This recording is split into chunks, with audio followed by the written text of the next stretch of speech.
The September sun bathed the Royal Crescent Hotel in golden warmth, its rays dancing through tall Georgian windows onto the ivory wedding dress that hung like a whispered promise.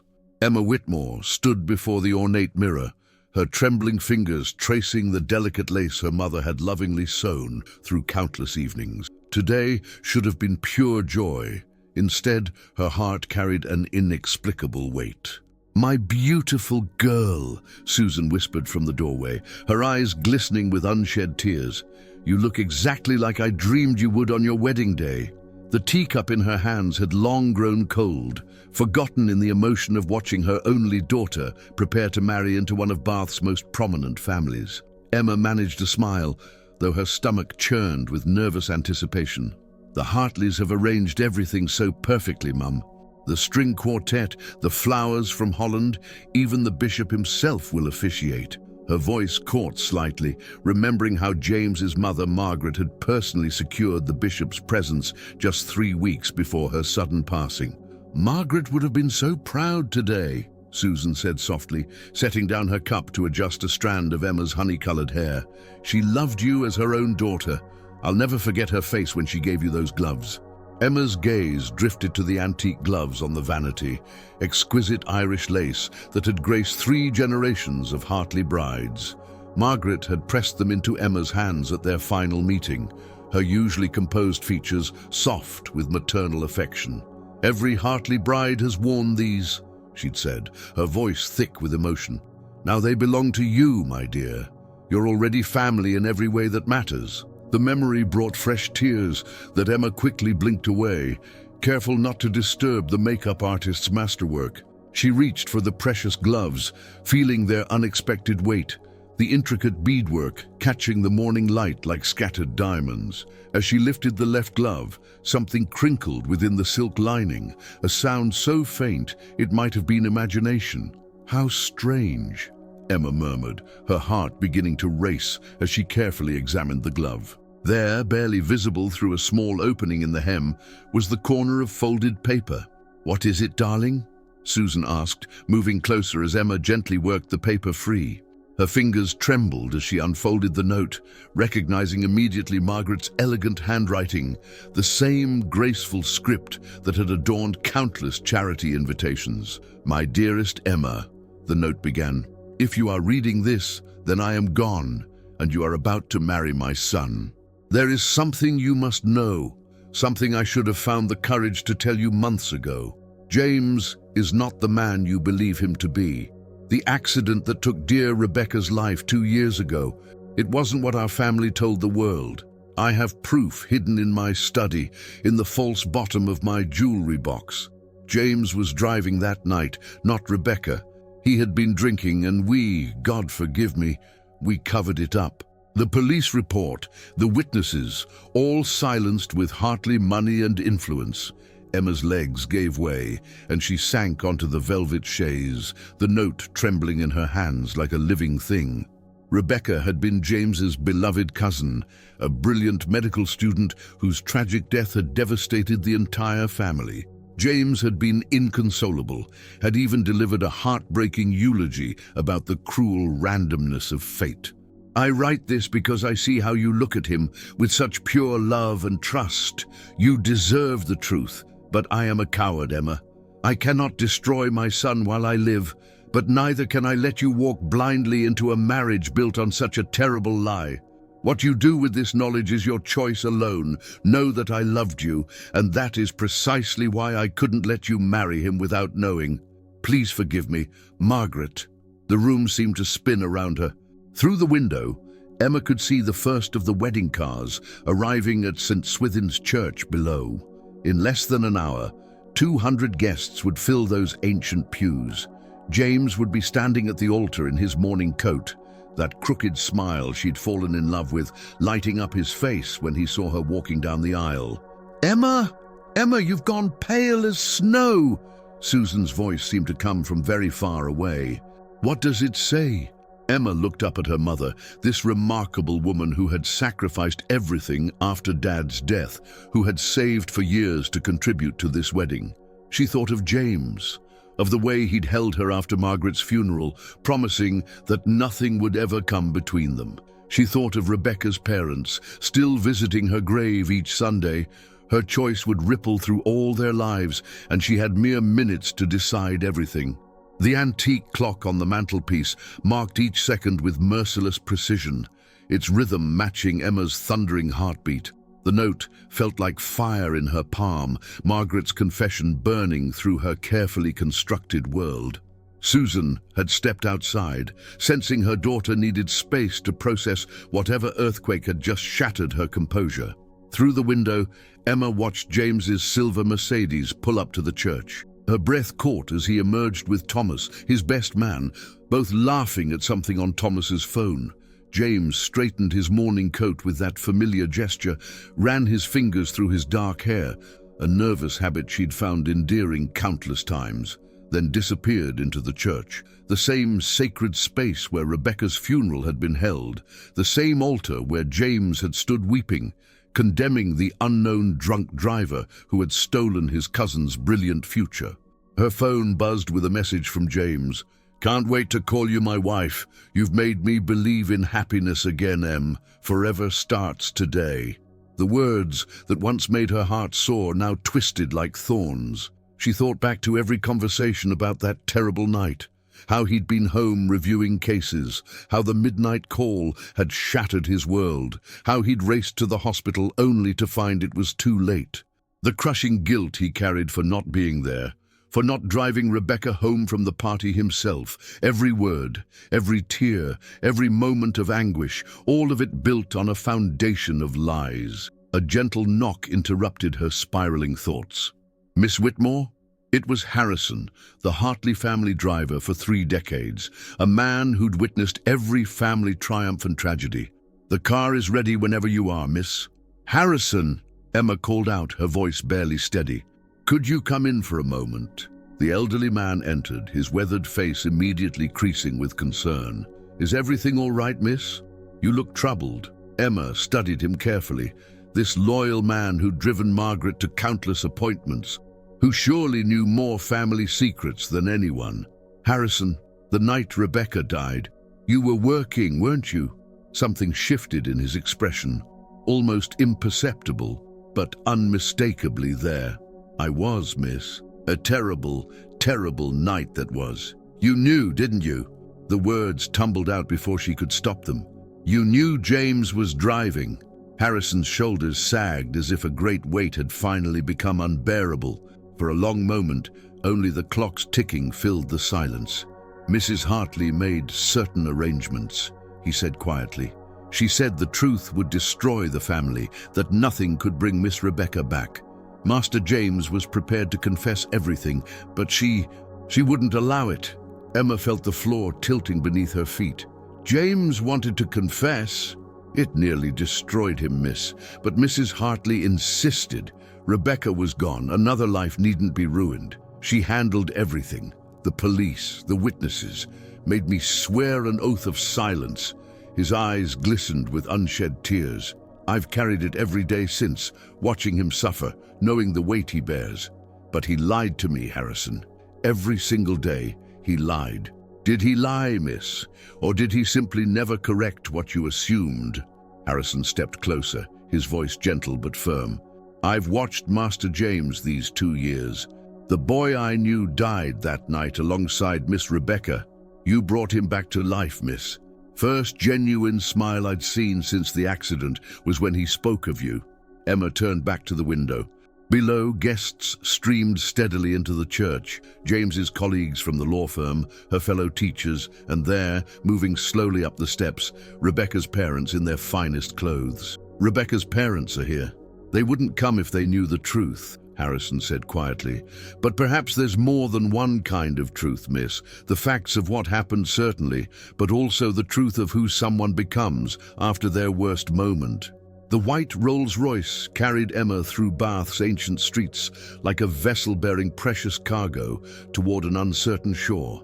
She sat frozen in her wedding dress, cradling the bouquet that concealed Margaret's confession and the unsent check, 2 documents that could shatter lives or perhaps somehow heal them.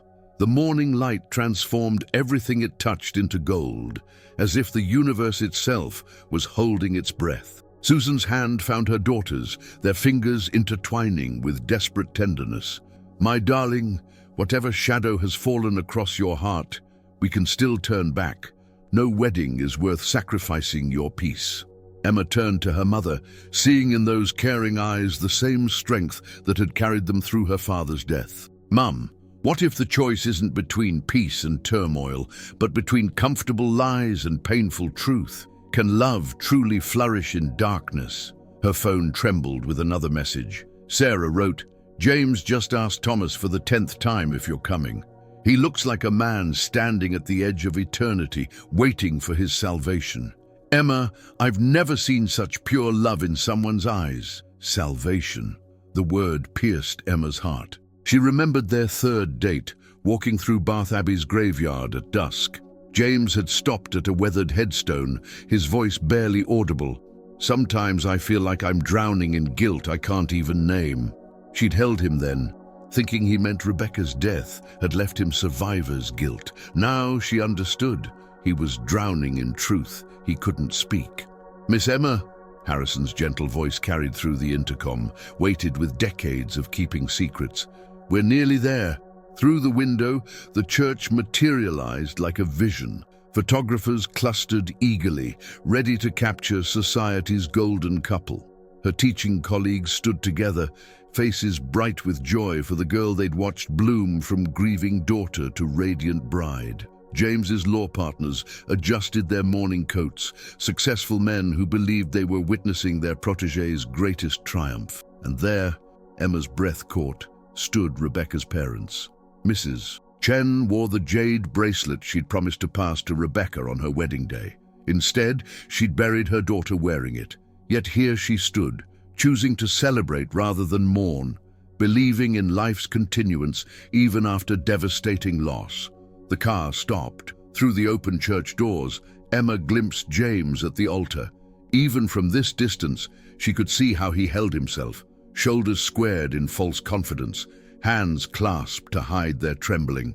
Thomas whispered something, probably attempting levity, but James's gaze remained fixed on the entrance, waiting for her appearance like a man awaits judgment or redemption, perhaps both. "Emma," Susan said softly, "your father once told me that mercy without truth is manipulation, but truth without mercy is cruelty. Whatever you decide, let both guide you."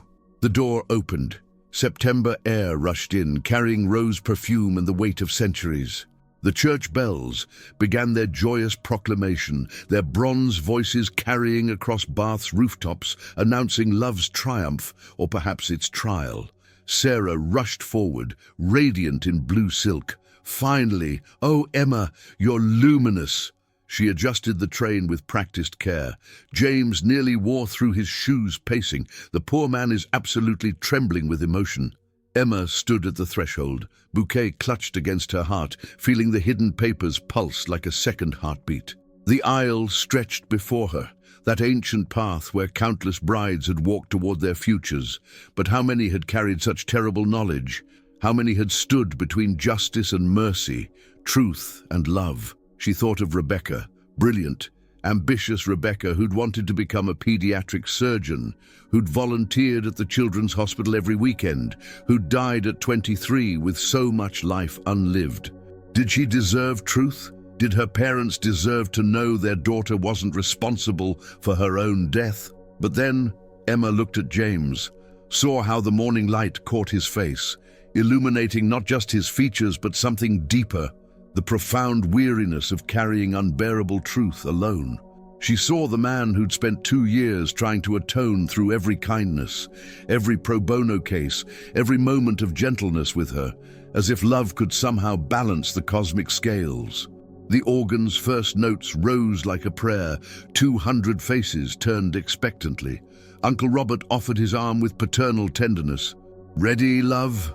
Emma took a breath that seemed to draw in all the joy and sorrow of the world. "Ready," she whispered, though she wasn't sure for what. She stepped forward, each stride a choice between revealing and concealing, destroying and protecting, the harsh light of truth and the gentle shadow of mercy. The bouquet grew heavier with each step, Margaret's secret burning against her palms. Yet as she walked, Emma felt something else. Not certainty, but clarity. Sometimes the bravest thing wasn't to expose truth like a weapon, but to hold it like a healing balm, choosing the moment and manner of its revelation with wisdom born from love. James's eyes found hers across the sacred distance, and in them she saw everything: guilt, hope, fear, and above all, a love so profound it had transformed them both. She realized then that her choice wasn't just about the past, but about the future they might build from the shattered pieces of truth and mercy combined. The first 20 steps down the aisle felt like crossing between worlds. Uncle Robert's steady presence anchored Emma as she moved through a sea of faces, each one reflecting back joy that felt like accusation, given what she knew. The church itself seemed alive, ancient stones whispering centuries of vows, promises kept and broken, love tested and proven, secrets buried and revealed. "You're trembling, love," Uncle Robert murmured, his concern evident. "It's just emotion," Emma managed, though emotion seemed too small a word for the tempest within her. She passed her grandmother, 92 years old, who'd insisted on attending despite her frailty. "My granddaughter's wedding," she'd declared. "I wouldn't miss it for the world." Her roomy eyes sparkled with tears of joy, seeing in Emma's union the continuation of family, of love transcending loss. 3 rows further, James's colleagues from Chambers sat in their finest suits. Among them, Sir Anthony Blackwood, the senior partner who'd taken James under his wing, grooming him for greatness. "That boy has the finest legal mind of his generation," he'd often said, "but more importantly, he has integrity." Integrity. The word felt like glass in Emma's throat. The music swelled, each note carrying her forward. She noticed details with hyper-real clarity, the way sunlight through stained glass painted rainbow fragments across white roses, the faint scent of furniture polish mixed with flowers, the soft rustling of programs as guests dabbed at tears. Halfway down the aisle, she reached Rebecca's parents. Time seemed to slow as Mrs. Chen reached out, briefly catching Emma's hand. "Beautiful," she whispered in accented English. "Rebecca would be so happy." Emma nearly stumbled. Mr. Chen steadied her with gentle concern. "Are you all right, dear?" "Yes," Emma heard herself say, though all right felt like a foreign concept. "Thank you for being here." "We're family," Mr. Chen said simply. "Family supports each other." Family. The word followed Emma as she continued forward. Family had protected James, covered his terrible mistake. Family had kept secrets that poisoned from within. But family also meant Rebecca's parents, choosing to support despite their grief. It meant Margaret, torn between protecting her son and protecting Emma. It meant Susan, holding her daughter's secrets without demanding explanation. Only 10 steps remained. James's face came into sharp focus. The dark circles beneath his eyes that makeup couldn't quite hide, the way his jaw clenched and unclenched, a nervous habit from childhood. She saw Thomas lean in, whisper something that made James attempt a smile that didn't reach his eyes. Emma thought of their first kiss, gentle and tentative beneath the evening stars. She'd felt safe then, found. Now she wondered if James had felt the same, or if he'd felt like a drowning man grasping at redemption. The final steps brought her to the altar.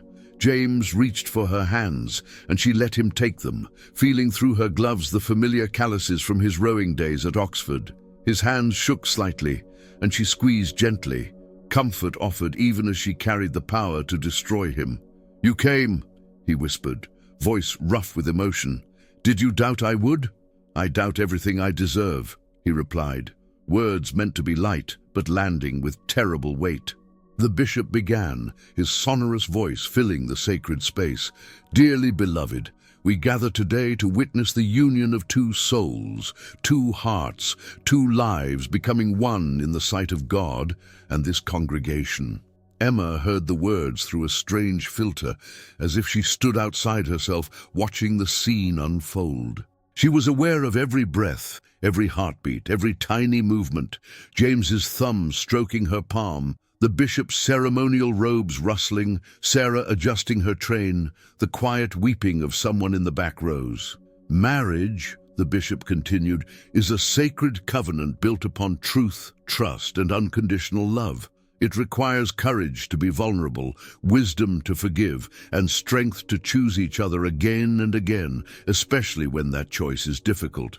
Emma felt the bouquet's weight, the papers hidden within like a ticking bomb. She had perhaps minutes before the moment would come. Speak now or forever hold your peace.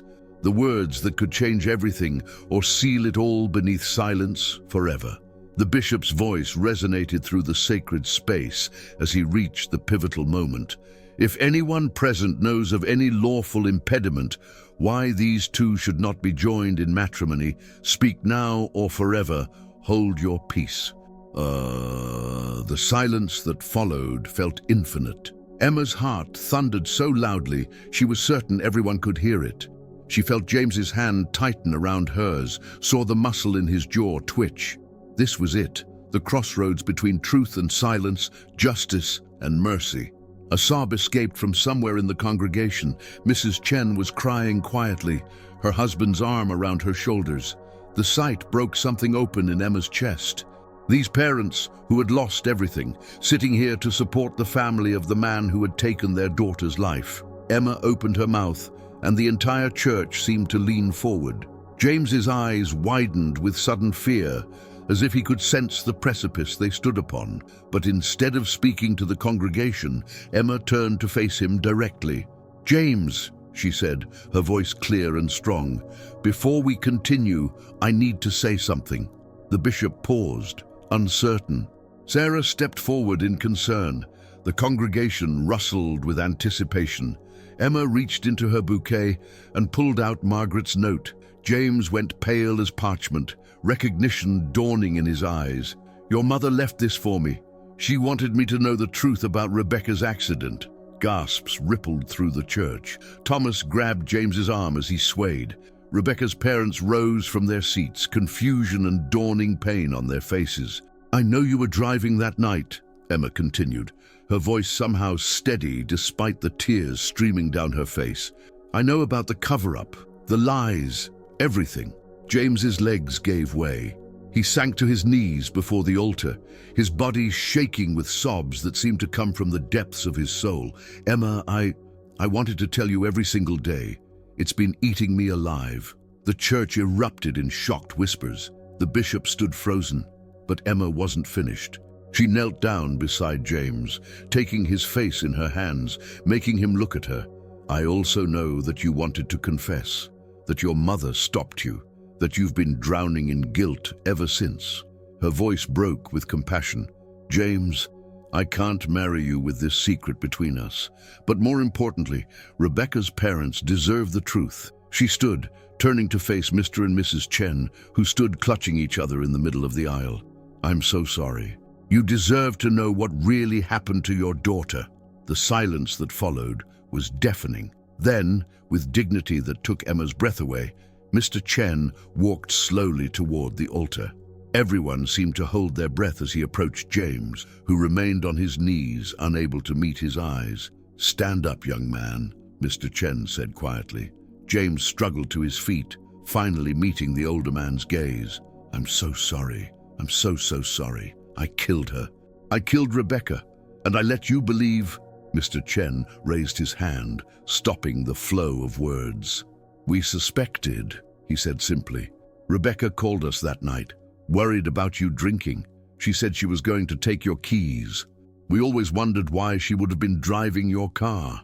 Mrs. Chen joined her husband, her face etched with years of grief. "We chose to believe the story because the alternative, losing Rebecca, was enough. We couldn't bear to lose you too, James. You were like a son to us." The church had become a chamber of raw emotion. Some guests were crying, others sat in stunned silence, and a few had quietly left, unable to process the scene unfolding before them. But Emma stood firm, knowing this moment of painful truth was necessary for any chance at redemption. James fell to his knees again, this time before Rebecca's parents. "I don't deserve your forgiveness. I've been a coward. Every day for 2 years, I've been a coward." Mrs.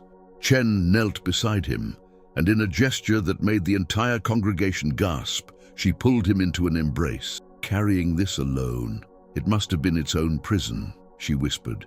"Rebecca wouldn't want this. She loved you, James. She would want you to forgive yourself." The bishop, recovering his composure, stepped forward. Perhaps we should adjourn. This family needs time." "No," Emma interrupted, her voice strong. "We finish this properly." She helped James to his feet, then addressed the congregation. "Everyone here came to witness a union built on love, but real love, the kind that lasts, can't exist without truth. James made a terrible mistake. His family covered it up to protect him. But today, we choose different." She pulled out the second document, the check Margaret had left. "James's mother left money for a foundation in Rebecca's name. We're going to honor that. And James is going to turn himself into the authorities, accept whatever consequences come." James looked at her in amazement. "You would stand by me through that?" "That's what love is," Emma said simply. "Not pretending the darkness doesn't exist, but choosing to walk through it together toward the light."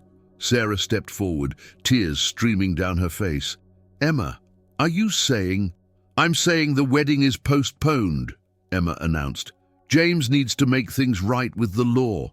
We all need time to heal, but when that's done, if he still wants me, and if Rebecca's parents give their blessing, we'll marry, not as the people we were pretending to be, but as who we really are, flawed, broken, but honest." Uncle Robert moved to Emma's side, pride evident in his weathered face. "That's my girl," he murmured. The congregation began to stir, unsure whether to leave or stay. But then something remarkable happened. Sir Anthony Blackwood, the senior partner at James's firm, stood up. "James," he called out, his authoritative voice cutting through the chaos, "what you did was wrong. The cover-up was worse. But what you're doing now, choosing truth over comfort, integrity over protection, that takes real courage. When you've served your time, whatever that may be, there will be a place for you at the firm. Second chances are rare, but you're earning yours." One by one, others stood. Not everyone. Some left quietly, unable to reconcile the James they thought they knew with this truth. But many stayed, forming a circle of support around the broken but healing group at the altar. 3 years later, the same church bells rang across Bath, but this time they carried a different tone, not just celebration, but triumph over adversity. Emma stood once again at the entrance of St. Swithin's, wearing a simpler dress than before, one she'd chosen herself without the weight of expectation. The congregation was smaller this time, but every face present had chosen to be there not for show, but for genuine love and support. In the front row sat Rebecca's parents, Mrs. Chen wearing the jade bracelet she'd once buried with her daughter, now retrieved and worn as a symbol of life continuing. James stood at the altar, transformed. The 18 months he'd served had changed him, not broken him, but refined him. He'd used his time to teach literacy to other inmates, to confront his demons, to become the man he'd always wanted to be, but never had the courage to become. Harrison, promoted from driver to honored guest, sat with tears flowing freely. Susan held Emma's grandmother's hand, both women radiant with joy that had been earned through trial. As the music began, Emma walked down the aisle alone, no one giving her away because she was giving herself, freely and with full knowledge. Each step felt light, unburdened by secrets. She carried a different bouquet now, wildflowers picked from the meadow where Rebecca used to love to walk, a tribute and a blessing combined. James's eyes never left hers, and in them she saw everything: gratitude, love, understanding, and most importantly, peace. The guilt that had once shadowed his every expression had been replaced by something else: redemption earned through truth. When they reached their vows, James spoke first, his voice clear and strong. "Emma, you taught me that love isn't about finding someone who only sees your light, but someone who sees your darkness and chooses to stand beside you as you face it. You gave me the courage to become the man I am today. I promise to spend every day earning the faith you showed in me." Emma's response came from her heart. "James, I choose you not despite your mistakes, but because of how you've faced them. You've shown me that true strength isn't in never falling, but in having the courage to rise, make amends, and rebuild with integrity." As the bishop pronounced them husband and wife, the church erupted in genuine joy. But the most moving moment came when Rebecca's parents approached the newly married couple. Mrs. Chen unpinned a small butterfly brooch from her dress, Rebecca's favorite, and pinned it to Emma's bouquet. Rebecca believed butterflies were proof that endings could become beautiful beginnings. She said, "Today, you've both proven her right." As Emma and James walked back down the aisle as husband and wife, the sun broke through the clouds, streaming through the stained glass to paint rainbows across their path. They'd learned that sometimes the most shocking thing you can do at an altar isn't to run or to lie, but to tell the truth and trust in love's power to heal what seems unhealable.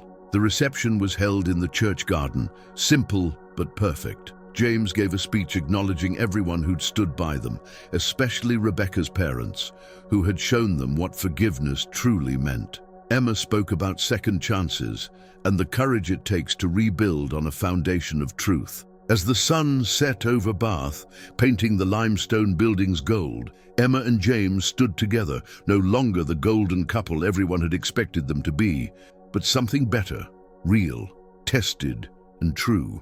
They'd learned that love isn't a fairy tale that ignores darkness, but a choice to face that darkness together and emerge, scarred perhaps, but stronger and more beautiful for having chosen truth over comfort, redemption over reputation.